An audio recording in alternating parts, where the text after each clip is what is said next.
James, I've actually not really reflected on that before, but I guess you're right. I mean, the provision of sport and how established sport is in South Wales is a big driver behind kind of what I'm doing now. So it was easily accessible for me growing up. Football pitches, cricket pitches, sports clubs everywhere. A big reason why I played a lot of sport and why sport was such an important part of my upbringing was also my father, because he was a good football player. I think he established a cricket club as well. And so when I was a young lad, he would drive me all over South Wales to play the sports that I wanted to play. And very often, he was that dad, would take other kids as well. So on a Saturday morning, our car was full of kids heading up to Barry to play, in the Barry and District League football. And so I guess I owe a lot to him. And I have 3 children myself, and I'm trying to do exactly the same thing where I don't hesitate to put my hand up and say, yeah, I'll drive everybody, and yeah, I'll help coach the team. And so I have him to thank for my bad knees today. From Coordinate Sports, it's The Drive Phase, a show about sports founders, leaders and experts and the stories behind their business journeys. Our guest this episode is Mike Emery, CEO of Joymo. Mike was originally drawn to sports journalism, but finding his calling soon after completing his degree, he launched World at Play, a children's charity committed to using sport to help disadvantaged children worldwide. Now 4 years into his position at Joymo, the streaming service has throughout the pandemic continued to grow as a platform dedicated to streaming grassroots and longtail sports. During the episode, we discuss what impact attending an international college made on Mike's career, the challenges of running a startup through the pandemic, as well as the opportunity for the democratisation of sports rights. Enjoy the show. Okay, so I'm delighted to be joined by Mike Emery, CEO of Joymo, the sports streaming platform that gives global access to grassroots sport through the Joymo Arena. They've now streamed more than 20 different sports in 15 countries. Welcome to the show, Mike. Hi, yeah, thanks for having me. Yeah, we're just talking. I know great to have you on, and I know we're coming from based out of Oslo at the moment, so we've managed to, not much of a time difference, we've managed to get things organised. But like we always do as well in terms of the show, we always try and give the listeners a little bit of a background story for you so we can get to know you a little bit better. And I know we're talking off the recording about growing up in South Wales for you. I went down there for uni, so I know the area a little bit. But how was your childhood? Would you say it was like a sporty childhood, or how would you describe it? I mean, obviously Wales might always be talking about choirs and rugby maybe, but might be over generalisation. No, not at all. I mean, I don't have a singing voice, so it was rugby for me. Yes, so yeah, I grew up in South Wales. I grew up quite near the coast, actually, quite near the sea. And a recent reflection of mine is that I'm happiest when I'm by the sea. So I think formative years are super important. As you get older, you can kind of reflect on the things that made you happy as a person. I'm the youngest of 4 boys. My oldest brother's 12 years older than me. My next brother's 10 years older, and my other brother's 7 years older. So for a long time, they used to refer to me as the accident, which used to grate slightly. But so yeah, I used to play a lot of sports. In Wales, it's rugby, football and cricket, kind of in that order. I was an okay rugby player, okay cricket player. I was a pretty good footballer. And I think it was probably because I spent a lot of time as a 7-year-old running after my 14-year-old, 17-year-old and 19-year-old brother and trying to keep up with them. So yeah, I played a lot of sport growing up and have some really strong, happy memories from being part of grassroots football and being part of school rugby and playing cricket in some beautiful cricket fields on the south coast of Wales. Yeah, and I'm obviously going to get into that in terms of Joymo and where that sits within grassroots sports, but that kind of, I guess, love of sport or participation at an early age, do you think that was coming from your family or South Wales? And like you said, rugby, football, cricket, there's almost like a culture down in that area where it's really, my background's athletics. When I studied down there, and it kind of is surprising in terms of go down the M4, literally every junction there's an athletics track and a rugby club, whereas elsewhere in the country it's not like that. You might have one and nowhere for 60 miles. So you kind of do feel that sporting kind of sporting culture down there. James, I've actually not really reflected on that before, but I guess you're right. I mean, the provision of sport and how established sport is in South Wales is a big driver behind kind of what I'm doing now. And so it was easily accessible for me growing up.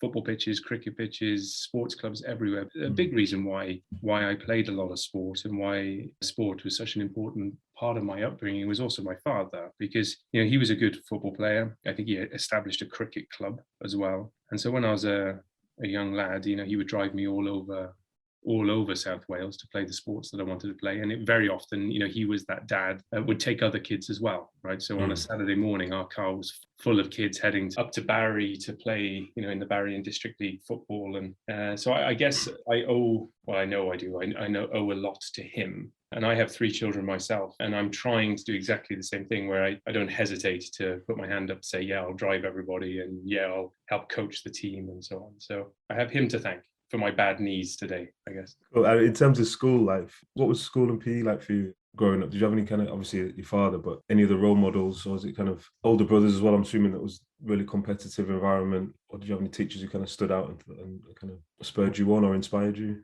Absolutely. So my comprehensive school, I went to Cowbridge Comprehensive School, and there were 2 PE teachers growing up. In the lower school, it was a man called Glenn Williams, and in the upper school, it was a man called Hugh Williams, and Hugh's son, Rhys, who was actually a couple of years older than me. He actually ended up playing for Wales in rugby. So Cowbridge School had a really good, strong, particularly rugby and cricket history and kind of culture. They were great.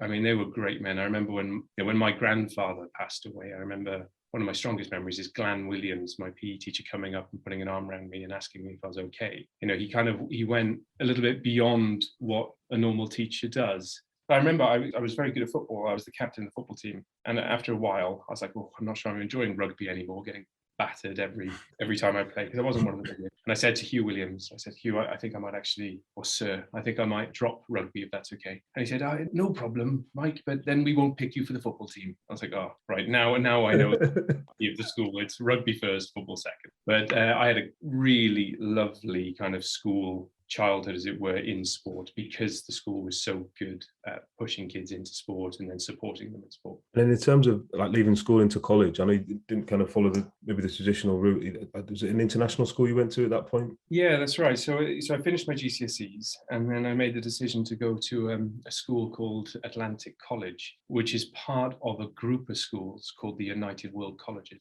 For those that don't know Atlantic College, and many people don't, it's actually a school in an 11th century castle on the south coast of Wales. I mean, it's proper Harry Potter is the obvious go-to. UWC, or United World Colleges, was created after the Second World War, kind of in the Cold War climate. And the idea was, well, let's bring kids together from all over the world, and let's create a really good kind of scholastic environment, education environment. But let's also put a huge focus on international understanding, tolerance, peace, and education around different cultures. There's a well-known quote that one of the founding guys of UWC that said, how can there be peace in the world if we don't understand each other? And how can this be if we don't know each other? So the idea that to get to a point of understanding and tolerance, you actually have to start at just getting to know someone, getting to know what drives them or what they're struggling with or whatever. So after Cambridge School, I went to Atlantic College, and that had no sport culture whatsoever, right? Very, very good educational standards, but no sport culture. But we had a football team, and I went from playing.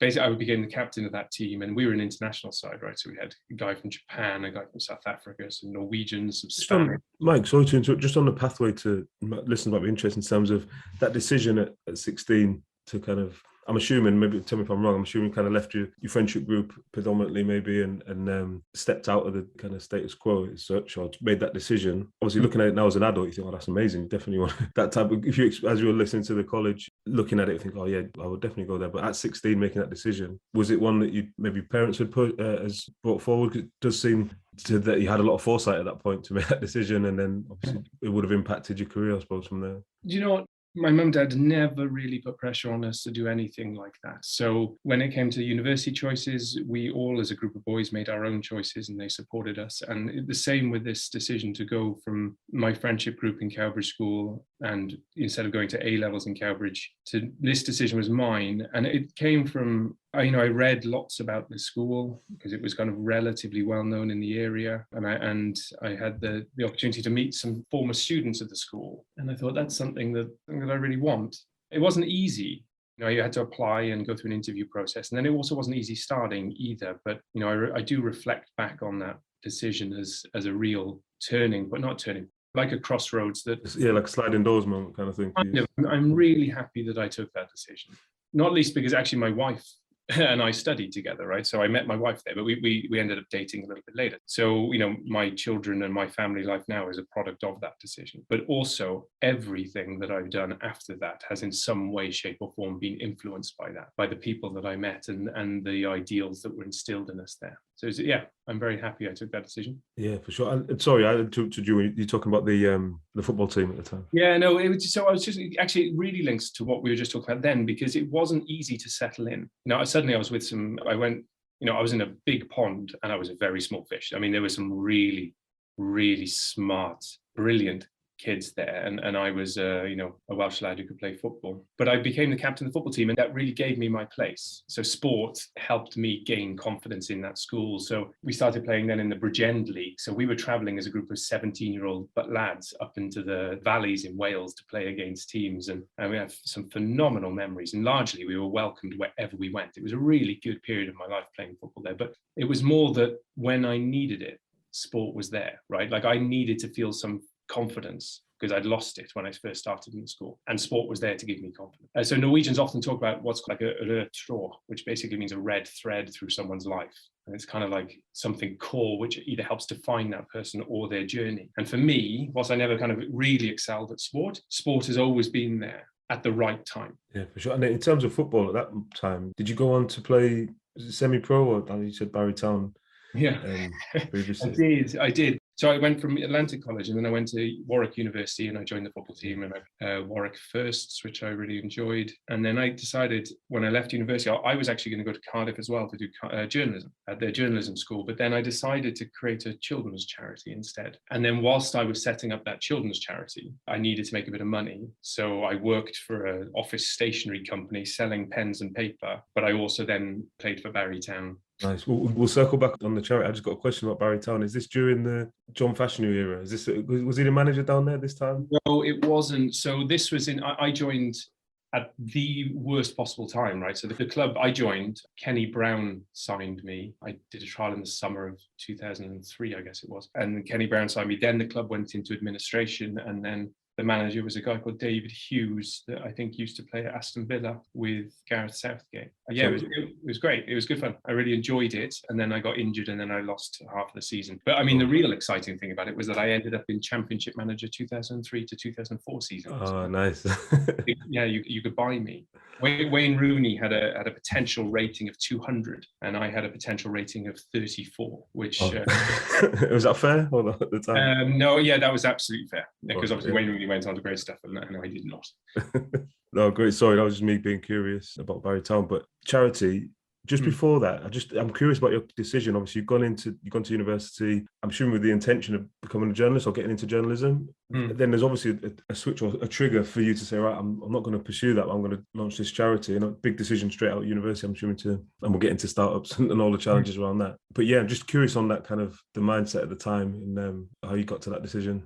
So two things, really. There was the trigger, then there was the, let's say the spark, and then there was the oxygen, right? So the spark was that I was every summer, like university summer, right? Like you finish university term and then you need a job. I was working as an outdoor education instructor at an outdoor centre for kids, and I was teaching them to climb and swim and snorkel and canoe and stuff like that. I think my first summer, I earned £45 a week, which is a bit of a shocker, but it was brilliant. I loved it. It was probably the happiest I've ever been, is actually teaching kids things like canoeing and climbing and archery and stuff. And then anyway, I met this lad. Basically, groups would arrive for a week at a time, and then they do all this activity, and then they'd leave. And there was one group, the boy, his name was Ashley. He was really withdrawn when he arrived, and we learned that he was in remission for cancer. And me and a friend, Jan, we taught him to climb to the top of a climbing wall. And honestly, the difference in that boy at the bottom of the wall and the top of the wall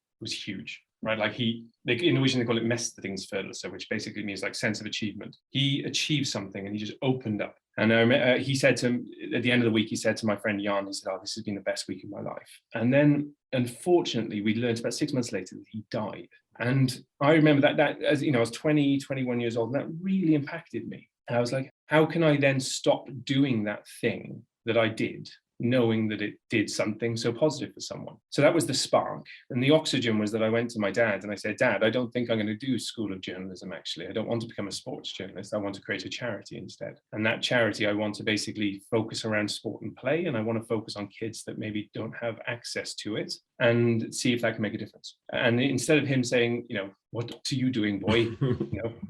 Go to study journalism. He said, yeah, no, it sounds like a great idea. What can I do to help? So then I created he helped me set up a board, and I did some fundraising and I pulled some money together. And that was in 2003, and we launched our first projects in 2004. And that charity's still going today. So where are we now? 2021, 2022. You're aging yourself now, careful. Yeah, honestly. So anyway, that charity's still running, and we run programs in Wales, and we run programs in Uganda, and we run programs in some of the Balkan countries. We get money from UEFA. Awesome. So yeah, that was the oxygen, and it's still going. So yeah, that's what I'm assuming wasn't easy getting off the ground, and those skills that experiences and skills that you gained at that time using to this day. We're always interested in the kind of the journey to becoming to the role you're in now, Joymo, but currently based in Scandinavia. Did you move there? I know you kind of alluded to it in terms of how you met your wife, etc. But is that just kind of a linear path, or assuming there's ups and downs and travel in between? Life is not always so linear. So I created the charity, and then I decided that I wanted to continue my education. So I went and did a master's in international communications in London. So I dropped the football dream as well, decided I wasn't that good, and did a master's in communication. And then I joined a very big charity called Right to Play as their fundraising director. And so that was really exciting. I traveled all over the world to projects in Africa and the Middle East, and worked a lot in Canada and the US. And we did some really cool deals with Chelsea Football Club, Goldman Sachs, Adidas, and stuff like that. I then got married to my Norwegian wife. We moved over to Norway, and I needed to find something else to do. So I worked as a sales. I needed to learn the language. I decided to do something that I knew that I could, which is sales. So I became a sales and marketing director for a clothing company. I created another children's charity here in Norway, together with Norway's highest paid athlete, who at the time was the New York Rangers hockey player, and he's now with Minnesota Wild. So charity still kind of keeps popping up, and that charity focuses on sport and play as well. So it's really expensive to live in Norway. And it's really expensive to participate in sport. And so there's lots of single mums or low income families whose kids can't afford to participate in sport, and we as a foundation, we help those kids. So sport again popped up. Moved to a country where I didn't know the language and didn't know the people, and I decided to fall back on what I knew, which is sport. And then Joymo came about, which is the company I'm CEO of today. Yeah, before we get into it, it's definitely that theme of kind of sport, play, sport for good, like running through everything you've done. In terms of the Joymo opportunity, was that something that kind of you'd been thinking about, grassroots sports, etc., or was it just something that came onto your radar and you couldn't pass it up? Yeah, the latter, actually. So I didn't want to be the sales and marketing director for a clothing company. I really enjoyed working with my colleagues, and I enjoyed traveling all over Norway, meeting really lovely people, but that's not what I wanted to do. So I had this kind of other children's charity working away in the background, but that's all volunteer work, right? And I didn't want to work for that full time. I decided I'd like to do something else. And then I met the founder of Joymo. And at that time, like all startups, they have an idea, and then that idea kind of morphs and changes over time. The Joymo vision wasn't quite what it is today, but he'd started something but didn't know where it could go. And he said, I can't do this anymore. I'm looking for a CEO. They call it a daglig leder over here, but meaning like managing director. So I thought, well, actually, this is just perfect. I mean, this aligns my great love of sport, my desire to do something good within sports, journalism.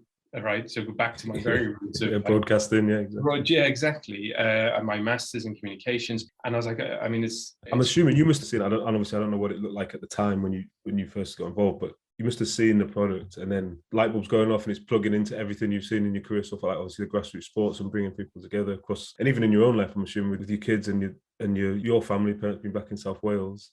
I'm not sure their ages and whether they're involved in sport, but you could see how the product would facilitate that, right? Your parents being able to watch and get involved in things. For sure. So becoming a parent is also a really important part of why I decided this company was something that I wanted to dedicate some time to, because a very good friend of mine that I met at Atlantic College, so going back to 16 to 18, he's the godfather of my son. He's a lawyer in the US. And he said, Mike, when you have kids, or I just had my first child, Nia, my daughter, he said, think quite carefully about whether or not you're going to put pictures of her on Facebook. I was like, why is that then? And he said, well, I think that's probably her decision, Mike. At some point or another, she's going to turn around and she's going to ask you what pictures of me exist out there. And she wasn't involved in that decision. And that, whether that's right or wrong, and many of my family members do put pictures out of their kids on Facebook, and that's their decision. It resonated with me, right? I was like, oh yeah, that's a good point. Then I'm in a situation where my daughter's now 9. She plays handball over here and she loves handball. And my dad is in Wales and he's fully digitalized, right? He's got an iPad, he's dangerous on eBay. I thought, how can I distribute, how can he watch those games, right? And just because Facebook exists doesn't mean it's the right place to put that stuff. Wherever Joymo is going to go in the future and whatever we're doing now, our route is let's let that handball club film that match, deliver it to that individual far away in a way that that child is safeguarded, and in a way that that value around that content, be it advertising value or be it monetary value, i.e. ticketing, exists for the club. Because if that club can sell 250 tickets to games a year and make a bit of money, then they can buy better handballs for the kids. And so a very, very idealistic place to start a business. Not surprising considering I kind of come so clearly from the charity perspective. But one of the reasons why my colleagues work for this business is because they believe in the heart of it. And so that's where we started. And we've done really cool stuff there. We got, you mentioned at the start, loads of, games and tournaments and things being streamed in different countries to viewers all over the world. Do you know, I think it might, I really want to get into, just you kind of touched on it there, and this is on trend across society, but kind of like the decentralization, democratization of that, obviously grassroots sports, IP, everything that sits with it. I guess for the listeners, if we, probably a good time to give a bit of a synopsis on Joymo. I know we're talking because I'm aware of the company and what you do, but just for the listeners who don't and probably Googling now, trying to find out a bit more, if you give a bit of synopsis about the products and the kind of the arena, etc. So a really good way to look at Joymo, it's not the best way to define a company by the competitors, but think of it as Twitch TV for grassroots sports. And we built on the same platform, which is Amazon Web Services. And what we do is we enable sports clubs, teams, tournaments, you name it, live stream content with low latency, direct to their fans that they reach, and that they put tickets on their content. So you can either have a season ticket to watch everything from that handball club, or you can do a pay-per tournament if it's a football tournament. And then the real product is that we collect those revenues and we distribute those revenues quickly, weekly, back to the clubs. So it's just money into their account. So it's a really great way for supporters to financially support clubs and teams at the same time as actually watching something that they really want to watch, right? So that's kind of where we started. That's the product. Really quick, really good, really safe live streaming. So don't use Facebook Live, don't use YouTube Live. Use a platform where you own the data, you can understand the data, you can deliver that message direct to your fans. You don't have the wrong adverts layered over the top of your content. That's not what we do. And so we started there. And we started getting customers in Norway, we started getting customers in Sweden. And then when the pandemic hit, we thought, okay, let's take this out there. Obviously no events happening, that was quite challenging, but we started getting customers in other countries. And now we've moved to a position where we're in dialogue with rights holders, so governing bodies around the world that say, we've now realized that if we are able to consolidate this content into one place, so take a little bit from YouTube, take a little bit from Facebook, create more content, bring it all together, distribute that to fans, that's of immense value to us. We can't build that ourselves. And I support that because it's cost me a lot of money to build this company and I need a lot of people to help run it. So we now say to them, what do you want to do? What type of OTT platform do you want? And let's help you build that. And so democratization, at the very top, it's kind of that awful move by Real Madrid and Liverpool and Man United to kind of say, I was going to say, you must have got a spike there with because I know anecdotally attendances, or if there was attendance at that time, I know there's more interest in non-league football, let's say like local teams after maybe fans getting disenfranchised or priced out of the Premier League games and stuff.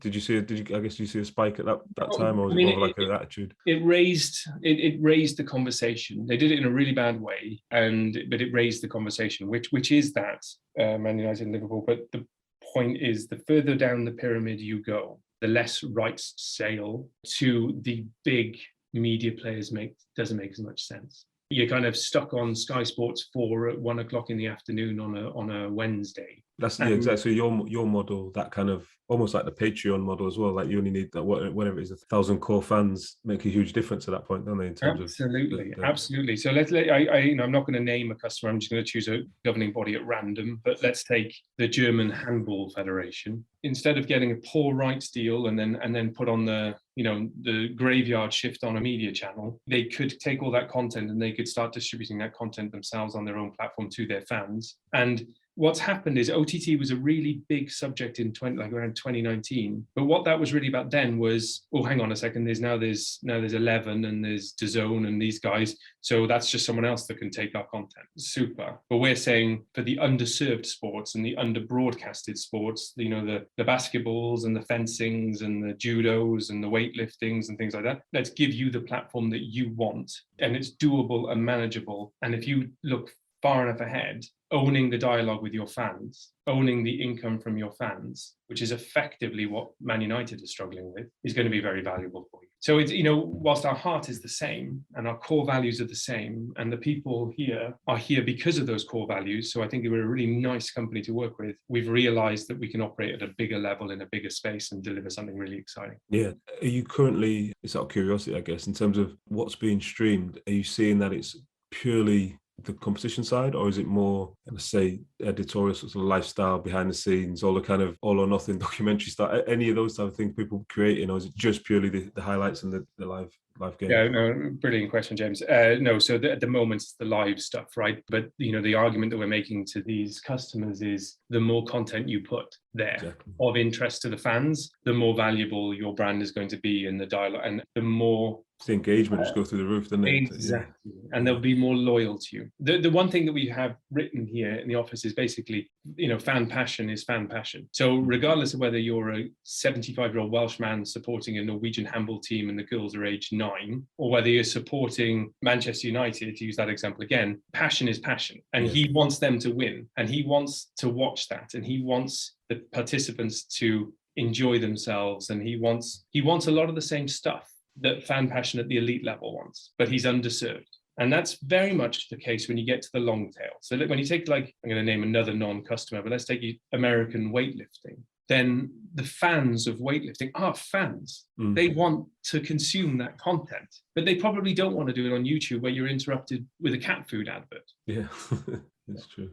Yeah, so it's a really exciting space, and we are a very kind of active player within that space, and we're a very collaborative player as well, right? So we want to we don't want to alienate, we want to work with different people, different rights holders, different organizations, different governing bodies, and even media players as well, right? So we're very open, and we're really enjoying ourselves in this space. Love that. In terms of being a startup, when was the organization launched? Joymo launched initially. So you're still in startup phase or scale up phase at the moment? What would you say? I mean, I'm not sure if we're startup or we're scale up. We started in 2017. I joined here in 2018. So I've been here it'll be 4 years this August, of which 2 years have been really heavily pandemic affected. So we're quite a new business. It takes time to build stuff. And I would say that we're kind of in the scale up. Yeah, and it takes money, right, as well. So in terms of that, I was going to ask you, being a CEO, startup, work alongside the founder, etc. What's that journey been like in terms of, is it been if you can share that, if it's been a kind of a VC route, or constantly in pitching for investment, or is it you managed to do it a bit more bootstrapped? No, I mean, we have VC funding now. So yes, very standard kind of angel investors, and then a couple of small VCs, and then a bigger VC and stuff. So we've done that route, and we've made probably most of the mistakes that startups make. Right? You read newspapers and you see what startups are doing, and you kind of think, oh, everything just goes like rockets into space. But we spent time building something that people didn't want. We've hired poorly. We've maybe didn't have the right team members at different times. We maybe didn't have enough money to do certain projects that we started doing, and we at times failed to ask for the help that we needed, right? So those are a few of the kind of core startup mistakes that you can make, but we've learned from those mistakes. I feel we're really getting there, right? So in recent months, our focus is where it needs to be. We got the right funders on board. We got a great little team. We're still looking for a team. So if anybody wants to join, we're looking for a marketing director. If anybody wants to join us in that area, because I realize my marketing skills are well old school. We've listened to our customers and we've built product better for them. We're better at looking at trends in the market. We're better at taking advice. So maybe those learnings make us more scalable. That's what they say. I think leading a startup's like, what was the saying? Jumping from crisis to crisis and keeping a smile on your face, whatever, something along those lines. But what would you say is like your biggest challenge? You know, in this process, building a team is always tough. But can one spring to mind, or is there one that's kind of recurring that's always a huge challenge? No, that's a good question. I mean, I think that one of the challenges that we've had, rather unsurprisingly, is the last 2 years is helping our team through the pandemic. I think that we probably don't talk enough about it, that just how hard it has been for lots of people, whether you're managing kids and managing the fact that they can't play the sport that they want or can't see the friends that they want or whatever, or you're managing the fact that you can't see your family if you live a long way from home. And so we've had to balance the needs and demands of a private company and our desire to grow with the fact that we're entirely dependent upon the people that we have. And if they're struggling with stuff, then Joymo will struggle with stuff. And I'm also talking about myself there, right? So personally, that's been a real challenge as well. Like you've got a distributed team already, so you're kind of used to most tech companies as well. I think they were maybe working remotely or had distributed teams prior to the pandemic. I guess it's a totally different animal to deal with when you don't have the choice to be remote. You kind of forced into it, especially with kids and homeschooling and everything else. Gosh, yeah, absolutely. I mean, one of the problems with remote working, and when you take a team that you're used to having assembled and you spread them out a little bit, is that work becomes extremely task-based, right? You lose those informal conversations and you lose the sense in which you're working together as a team. And then very often you wake up and you go, here's my list of tasks. I'm going to go through that. And then a new day will start and I'll go through those tasks. And I mean, that is so boring. And you know, work should be more than that. At least I want work in Joymo to be more than that.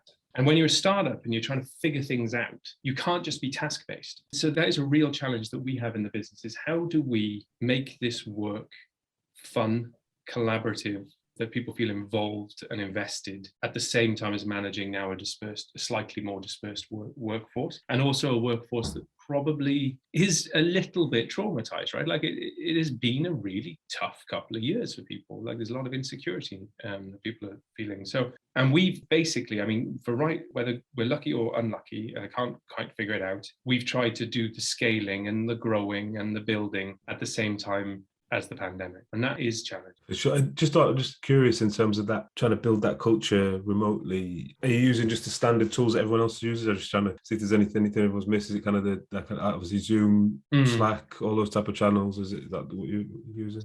Yeah, so Slack has been hugely important to us, but it's not just the product, right? It's also the way in which you use the product and you manage the product. And we've worked really hard at making the Joymo usage of that product something that enables people to talk and share and feel no judgment and air ideas and so on. Then we do regular, like every Friday, we have an all hands meeting where, you know, I talk to the team and the team talks back to me, and then we implemented our own kind of TED Talk style stuff into every one of those meetings. And then before that, you know, we encourage the teams to get online to share their week with each other and have a beer if they drink, or, you know, have a Coke if they don't, and sit there and just share. And so we did do a few things like that. And actually the net promoter score of the employees grew over the last year and a half, right? Like, I think because they saw that we were really trying to make this a nice place to work, whilst being with our hands a little bit tied behind our back. Yeah, I guess that's something. It's easy to let that slip, I suppose. You know, to put that in the calendar to say it's time to connect. I suppose it'd be easy to let that one slide. Question for me, it's more not personal, but more around kind of your philosophy in terms of you've launched multiple charities, you're leading. Is there anything that you've kind of developed almost like a philosophy, or things that you really stress when you for yourself that you really want to implement in terms of business philosophy or the way you lead and manage? Yeah, I don't know if I'm that reflective a person to have a kind of a business philosophy, but I think if we go back to Atlantic College, my principal at the time, my head teacher, was a really good man. And actually, I asked him when I set up my charity to go sit on the board of my charity. He passed away a few years ago, but he gave a leavers speech to everybody. And he said, you know what, making a difference doesn't have to mean making a big difference. And in saying that, he basically lowered the threshold by which we felt that we could do something. If we feel the overarching kind of, or overriding sense in which whatever we do, it has to be huge and impactful, and otherwise there's no point, then no one's going to do anything. So that mantra of making a difference doesn't have to mean making a big difference. It's been a big thing for me, and why I set up a charity and why I do what I do. And that's kind of on the personal side. On the business side, there's some generic ones I think, I've learned from my dad along the way, like, treat others as you wish to be treated and whatnot. But I remember when I wrote my application for Atlantic College, I wrote something along the lines of, I'm looking forward to the opportunity to give of myself to this challenge. And so I think that hopefully that's what I do at work. And hopefully it's what others do as well, is that, if we're going to do this, let's leave it all out there, right? Like that sport analogy, right? Let's not go in at the end of 90 minutes and think, I probably could have given another 10% then. Yeah. So let's really give of ourselves to the challenge. And I don't expect that my team get everything right, and I'd be worried if they did, to be honest, because then we wouldn't have the opportunity to learn. What I do expect is that people really just give of themselves to this challenge, and they do, right? They do, and it's really nice to see. I want to be respectful of your time, and I've just got one more question for you. It's almost a reflective one we always have at the end of all the shows. Just if you could go back and give yourself one piece of advice, whether it's leaving college or maybe that moment when you're in uni deciding about journalism or not, as you start your career, what would that piece of advice be if you go in the time machine, go back and speak to kind of the 18-year-old Mike? So one piece of advice is to look after my need. I think regret is a relatively useless emotion. Yeah. Right? Whatever, if you made a decision at a specific point, it was right at that moment. And then if you're reflecting back on it in 12 months' time, then you're reflecting back on it with both the benefit of hindsight and the benefit of being older and wiser and so on. So I try not to give a lot of time to that emotion. So yeah, I'm going to stick with look after my knees. I mean, in terms of what you're doing now, I'm assuming startup in the tech world is going to be different to running a charity or launching a charity, and obviously other roles you've had. Who do you think you've had to become to try and lead the organization as it is now in the state it's in, and kind of the state of the world and the market and stuff? Is there any realizations you've had to have or change the mindset? Yeah, I mean, it would not be right to say that running this business is the same as running a charity, because there's obviously crossover skills like sales and stuff like that, but they're two very, very different things. I think that what I have done is I've grown a thicker skin, right? So, but I don't mean like I'm less easily offended, because that's not what I mean by that. What I mean by that is when I started, I got stressed about stuff a lot easier. Oh my God, we're running out of money. How are we going to solve this? And, no amount of sleepless nights or whatever would solve that. So what I've done is try and just get a little bit more robust as an individual through this process. And so my advice to anybody that's in startup, it's far too simple to say try and relax, but it is more about try and grow a thicker skin. And if you can't do it yourself, find people that you can talk to help you put these things in perspective. No, I love that, Mike. Thanks so much. In terms of the show notes, I'm assuming, and I'm kind of almost certain that a lot of people listening are going to be heading over to your website to sign up or sign their local club up, hopefully. So we'll link everything in the show notes there. Just want to say thanks for giving up your time, sharing the kind of Joymo product and where you are now, and hopefully we'll get you back on, because I'm expecting huge things happening in the next 12 or 24 months. Yeah, hopefully we will succeed over the next 24 months, but if we don't, then it won't be for the want of trying. James, thank you so much for inviting me on, and keep up the good work with the podcast, mate, and we'll keep listening from over here in Oslo. Thank you for listening to this week's show. You can subscribe anywhere you get your podcasts. If you'd like to get in touch with us, you can write to us at dryphase.podcast@coordinate.cloud, tweet us at coordinatesport, or follow us on Instagram at coordinate_sports, or on my account at James_ventures. This episode was produced by Nancy Kwamboka, with support from Claire Goodchild and Lola Small, with special thanks to Rochelle. I'm James Moore, and you've been listening to The Drive Phase from Coordinate Sport.